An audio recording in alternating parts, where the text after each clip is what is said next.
El primer café de la mañana nos lo tomamos en Radio ECA. Y es jueves, ¿no? Jueves 7 de noviembre. Todavía queda todo el día de hoy, todavía queda también todo el día de mañana. Quedan casi 2 días enteros de campaña electoral. El sábado tocará reflexionar, jornada de reflexión. Y el domingo tendremos que ir a votar. En Radio ECA estamos ayudándole a usted a decidir por quién votar. Han pasado ya candidatos, candidatas de Canarias a las elecciones de este domingo, de diferentes partidos. Hoy queremos conocer las propuestas de Unidas Podemos. Vamos a hablar de esas propuestas, pero antes permítanme que salude a mi compañero Fran Villalba, que va a acompañarme en este primer café de la mañana. Fran, compañero, buenos días. Muy buenos días, Miguel Ángel. Bueno, estás delante de nuestros micrófonos junto a una candidata al Congreso por Las Palmas, ¿verdad? En efecto, aquí se encuentra Mary Pita, candidata de Unidas Podemos al Congreso por Las Palmas, como bien decías. Doña Mary Pita, buenos días. Hola, Miguel Ángel, buenos días. Ha sido una campaña más corta de lo habitual, la verdad. Una semana menos. Yo no sé si doña Mary Pita la ha vivido más corta y esto significa que ha sido más intensa. No, que va. Yo creo que es la campaña más larga que hemos tenido en la historia de este país, ¿no? Llevamos en campaña casi un año. La campaña ha sido casi eterna, ¿no? En vez de estar haciendo nuestro trabajo, pues hemos estado más pendientes de la campaña electoral, ¿no? Hay quienes han querido apretar otra vez el game over hasta que sacan los resultados que ellos quieren, o sea que no aceptando lo que la ciudadanía vota, así que muy larga, Miguel Ángel, muy larga. Muy larga y también muy intensa en definitiva. Bueno, sí. Tal y como ve usted la situación, tal y como está hoy, jueves 7 de noviembre, la situación. ¿De verdad que habrá desbloqueo político en España después de las elecciones o no? Tiene que haberlo. O sea, lo que los políticos están al servicio de la ciudadanía. La democracia se ejerce desde abajo, desde el ciudadano y la ciudadana.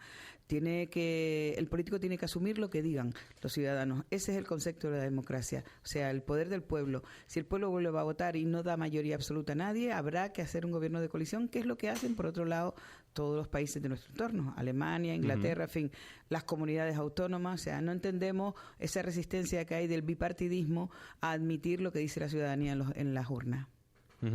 ¿Cree realmente, después de todo lo vivido, que el Partido Socialista, por ejemplo, podría conformar un gobierno con Unidas Podemos? ¿Eso es posible? Si es posible, si la gente así lo decide, es posible, sin ninguna duda. Es decir, el Partido Socialista, si en campaña se sitúa dentro del campo del progreso y sus propuestas van dentro del campo del progreso y no propuestas conservadoras, para eso están los partidos de la derecha, tendrá que hacer y conformar un gobierno de progreso. Y en esa línea o en ese marco está el programa de Podemos. Por tanto, si la ciudadanía insiste, el Partido Socialista no es la democracia de este país. La democracia de este país es lo que dicen todos y cada uno de sus ciudadanos el día que introducimos en las urnas nuestro deseo de conformación de lo que puede ser el gobierno de España. Compañero Fran Villalba, Pedro Sánchez ha propuesto que gobierne la lista más votada, ¿verdad? Lo propuso en el debate electoral, ¿no? Sí, como bien dices, lo dijo en el debate del lunes y la propuesta ya la hizo en su momento Mariano Rajoy. Pero, ¿qué le parece a Unidas Podemos? ¿Qué le parece a ustedes esta idea de gobernar sin alcanzar mayoría? ¿Creen que ahora mismo el PSOE está más lejos que nunca de una posible coalición? Yo creo que bueno, efectivamente, como bien dices tú, Mariano Rajoy lo planteó cuando salió sin mayoría, se negó el PSOE y ahora el PSOE, como tiene mayoría, lo plantea. Creo que están jugando con todos, ¿no? Jugando además con el marco y con el marco constitucional que dicen defender, porque la Constitución lo que establece es que nosotros tenemos un sistema parlamentario, es decir, donde el Parlamento elige al gobierno, por tanto el Parlamento se tiene que poner de acuerdo. Llevarnos a un sistema semipresidencialista, es decir, que el partido que más vote gobierne es solo un capricho de aquellos que no tienen capacidad de parlamentar, es decir, de hablar y de ponerse de acuerdo y de interpretar así lo que el pueblo dice, ¿no? Creo que insisto, está dentro de ese marco que nos han instalado de restauración de un bipartidismo que ha quedado atrás desde 2015. La ciudadanía ha dicho, se acabaron la mayoría absoluta, el turnismo de tú ahora y tú otro, y que ese bipartidismo inmovilista quiere mantenerse a costa de lo que sea. Y nos han llevado pues en 4 años a 4 procesos electorales. Kiko Llaneras es un periodista del diario El País que está haciendo, la verdad, que en los últimos tiempos un trabajo muy intenso con esto de todas las encuestas. Lo que él hace para el diario El País es ver todas las encuestas, incluida la del CIS, las encuestas de diferentes medios de comunicación, y hace una especie de media, ¿no? La suma y hace una media. Si nos fijamos en lo que hace Kiko Llaneras, vemos cómo, según todas las encuestas, o si sumamos todas las encuestas, el PSOE bajará en votos a partir del 10 de noviembre, el Partido Popular va a subir, Ciudadanos va a caer estrepitosamente, Vox va a crecer y según todas estas encuestas, Unidas Podemos, señora Meripita, mantiene más o menos los resultados de abril. ¿Tiene Podemos tope electoral? Yo creo que lo que tenemos es un suelo electoral, no un tope, un suelo. Es decir, tenemos un colchón de unos millones de votos que es muy fiel, ¿no? Ya nos lo decían las encuestas previas. A mí lo que me asusta de todo lo que acabas de relatar, Miguel Ángel, es esa subida de Vox, ese blanqueamiento que se está haciendo del franquismo, que es lo que representa Vox, de la dictadura, en resumidas cuentas, por parte de determinados medios de comunicación y por parte de determinados políticos de la derecha, con una irresponsabilidad absoluta. Se está blanqueando la xenofobia, el racismo, en fin, una ideología que habíamos dejado atrás con mucho sacrificio después de 40 años de dictadura. Eso es lo que me está asustando. Sencillamente que se blanquee de esa manera a aquellos que ni creen en la democracia ni la practican y que, insisto, tienen un mensaje que debe estar fuera de un contexto de un país democrático avanzado como tiene que ser el nuestro. Sin embargo, Franco no es la principal preocupación de los españoles en estos momentos, ¿no? No, lo dice el CIS, es el paro. Subió en 98.000 personas en octubre, 5.600 personas más en Canarias. Es verdad que se creó empleo en nuestro país, 106.000 nuevos, pero una vez más, el 95% de ellos son temporales o a tiempo parcial.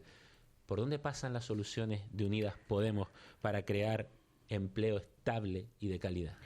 Mira, desgraciadamente se han hecho dos contrarreformas laborales, una del PSOE y una del Partido Popular, 2010, 2011, 2013, que lo que vienen a hacer es precarizar el empleo, absolutamente, ¿no? Donde antes había una nómina, ahora hay 2 y hasta 3 nóminas, para presumir que han creado empleo. Y bueno, el empleo de baja calidad, absolutamente uperizado, ¿vale? Que es lo que ahora resaltamos en el sentido de que, bueno, se ha creado la figura del trabajador pobre. O sea, que cuando sacan pecho diciendo es que hemos creado tantos puestos de trabajo, lo que han creado es pobreza, sencillamente. ¿Cómo modificamos esto? Primero, estructurando lo que dice la Constitución española, un trabajo con derecho y un derecho al trabajo, con unas retribuciones dignas que permitan a la gente el desarrollo de una vida digna. Sencillamente, o sea, tener que un trabajo, 2 trabajos y no poder llegar a final de mes, dice poco de la capacidad de actuación de la dirección política del Estado de nuestro país.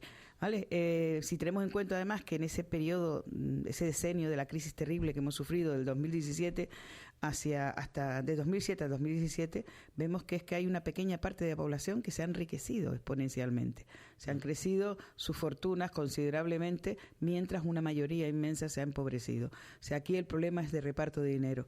Somos la 4ª economía de la zona euro. No podemos estar gestionando un gobierno para una minoría.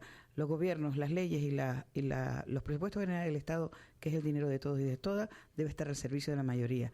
Y por tanto hay que ajustar, hay que tirar abajo esas reformas laborales que solo han creado empleo pobre y trabajadores pobres. Hay que renegociar un estatuto de los trabajadores, hay que establecer un contrato mínimo de 6 meses y a partir de ahí un contrato estable, en fin, volver a estabilizar. Y luego un sueldo decente. Según la Carta Social Europea, nos corresponde a los españoles y las españolas un salario mínimo de 1.200 euros.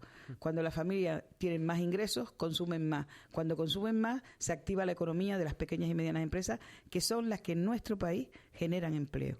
Más del 60% del empleo se generan por las pymes, las pequeñas y medianas empresas, que están absolutamente acogotadas a base de impuestos y demás, mientras las grandes empresas del IBEX 35, pues a través de las redes y a través de herramientas que se le ponen, pues suelen llevar bastante dinero hacia afuera, ¿no? Y no cotizar lo que les corresponde.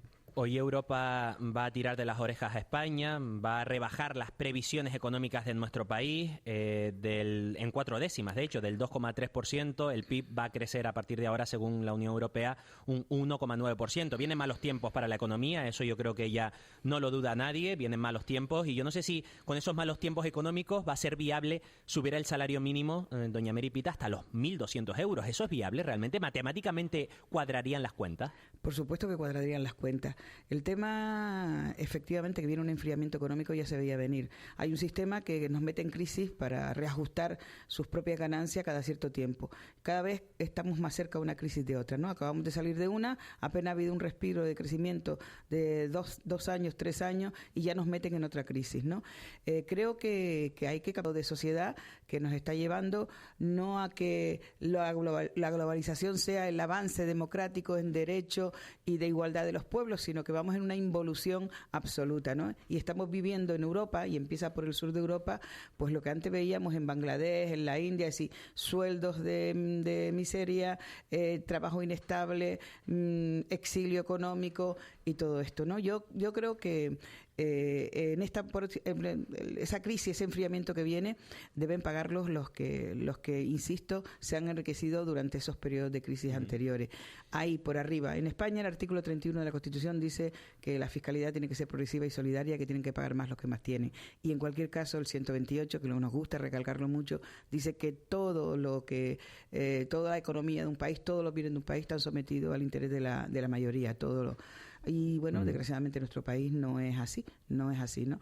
El otro día el señor Sánchez en el debate nombró solo a un español, Amancio Ortega. Bueno, pues ha salido que es el hombre más rico con diferencia, ¿no? Tenemos ese es el que nombra al presidente español.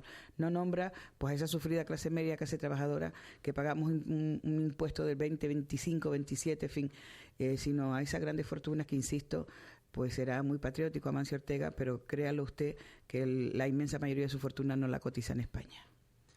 Bueno, pues hablemos de educación. Fran Villalba, ya lo sabe usted, doña Mary Pita es un muy seguidor de todo lo que tiene que ver con la educación, porque es el que lleva el programa aquí en Radio ECA de Comunidad Educativa. Así que, Fran, creo que toca hablar de educación, ¿no? Sí, y al hablar de educación todos nos hacemos la misma pregunta. ¿Por qué es tan difícil llegar a un pacto de Estado sobre este tema?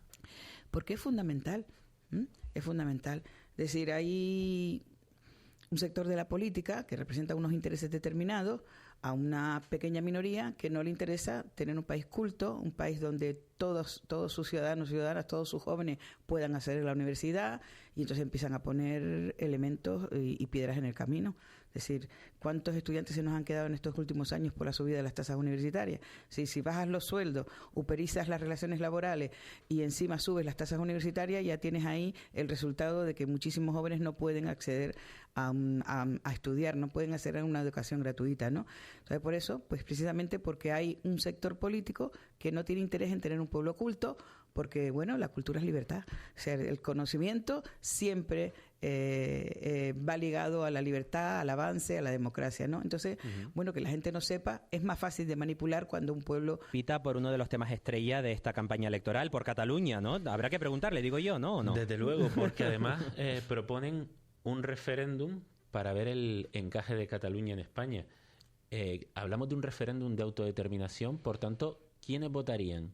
No estamos hablando de un referéndum de autodeterminación.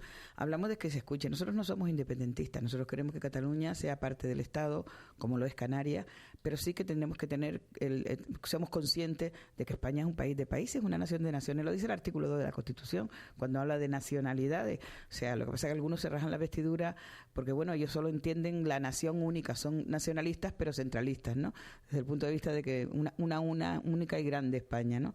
No, España siempre ha sido así, España de los reinos, de Aragón, de Castilla, el de Navarra. España siempre ha sido una amalgama de países y de naciones, ¿no? Nosotros decimos que se escuche, que tenemos que utilizar en democracia herramientas democráticas. Escuchemos al pueblo, sentémonos a hablar y en una mesa estoy convencida que además es la tarea que tienen que hacer los políticos que para eso cobran, ponerse de acuerdo en cuál es el encaje que Cataluña, y estoy convencida que podemos llegar a acuerdo, incluso con el sector independentista, de cuál es el encaje que puedan estar para que ellos estén contentos y tranquilos dentro del Estado. Sinceramente, creo que podemos y debemos hacerlo. Y defiendo también que nuestra tierra, Canarias, tiene sus peculiaridades. Yo defendí en el Estatuto, nosotras defendimos en el Estatuto de Canarias, que, por ejemplo, Canarias, en cuestiones internacionales, tenga que estar sentada con el gobierno, que se nos deje sentar al gobierno de Canarias en las cuestiones internacionales donde entre Canarias, ¿no? Porque hemos visto los acuerdos pesqueros, por ejemplo, que nos han dejado a nuestro sector pesquero, en fin, absolutamente arrinconado, absolutamente, devaluado por unos acuerdos internacionales donde no hemos tenido ocasión de tener palabra, ¿no? Eso es lícito. Nos decían, no es constitucional. Sí que lo es, porque no estamos diciendo de suplir al gobierno de España, estamos diciendo de estar ahí, porque tenemos unas peculiaridades geoestratégicas, nuestra posición en el mapa es distinto y deberíamos tener esas peculiaridades. Eso es lo que defendemos, y supongo que los catalanes defenderán las suyas, como los vascos, los andaluces, y te aseguro yo, que soy secretaria de Plurinacionalidad de Podemos, que me he recorrido varias veces todas y cada una de nuestros territorios, que cuando la gente tiene sus elementos esenciales garantizados, la sanidad pública, la educación pública, pues todo lo demás enriquece. Somos un país riquísimo en lengua, en matices, y estar unidos en la diversidad, ese es el objetivo, y eso se hace igualando en derecho a todas y cada una de nuestras regiones y a todos y cada uno de nuestros ciudadanos. La verdad que Perdón, sí, Fran. No, perdón. Que hablaríamos entonces de un referéndum para ver la relación entre el Estado y Cataluña, pero ¿quiénes votarían en ese referéndum? ¿Sería abierto a toda la ciudadanía? Ya los catalanes votaron en el estatuto. Era igual que nosotros votamos el nuestro. Bueno, nosotros no votamos el nuestro. Aquí tenemos un déficit democrático, como siempre, ¿no? Aquí nuestra clase política decidió que aprobaba un estatuto, que es nuestra Constitución, sin consultarnos, ¿no? Que es uno de los elementos que además nos llevó a nosotros a decir que no a ese estatuto, ¿no? Oiga usted, que defender la ciudadanía al que va destinado esta Carta de Derechos y Obligaciones. Pero en Cataluña se votó ese estatuto. El problema fue que el Partido Popular lo recurrió, que el Constitucional lo echó atrás y que se vulneró por los acuerdos del 78. En el 78 hubieron acuerdos en relación a Cataluña en esta línea, ¿no? Lo citaba el otro día Pablo Iglesias, es decir, o sea, Suárez se sentó con Tarradella. Aquí este circo de ahora de no le cojo el teléfono, no lo llamo, o sea, esto, en fin. Lo de Cataluña parece, como decían nuestras abuelas, que entre todos la mataron y ella sola se murió, ¿no? Hay una sinrazón ahí, y creo que hay mucho de interés partidario y poco de sentido común.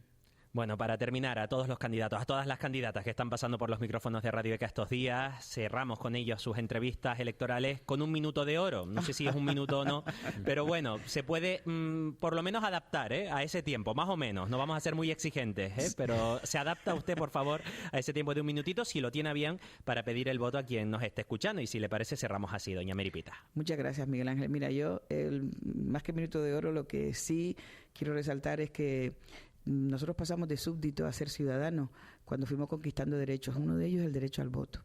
Y estamos asistiendo a un proceso electoral donde han querido, pues bueno, los que no tienen interés en que haya participación activa, en fomentar un poco la abstención, ¿no? El hastío, de hacernos creer a la ciudadanía que los votos no valen para nada, que volvemos a elecciones una y otra vez hasta que votemos lo que ellos quieren votar.